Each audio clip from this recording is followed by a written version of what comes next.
பேர் சொல்லி நான் இந்த படிகாரம் போடுறேங்க.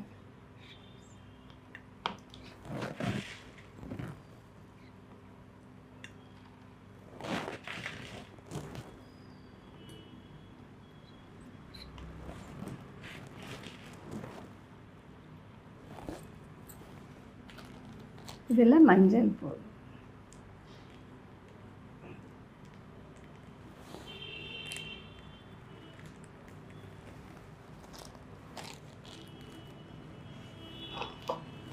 இந்த மாதிரி நீங்கள் நல்லா அவங்க பேரை ஒரு 21 முறை எனக்கு இந்த மாதிரி யாராச்சும் எனக்கு செய்வனையோ இல்லை யாராவது மாந்திரீகமோ எனக்கு செஞ்சு வச்சுருக்காங்களா அப்படின்னு நான் தெரிஞ்சுக்கணும்னு சொல்லி நல்லா நீங்கள் பாருங்கள்.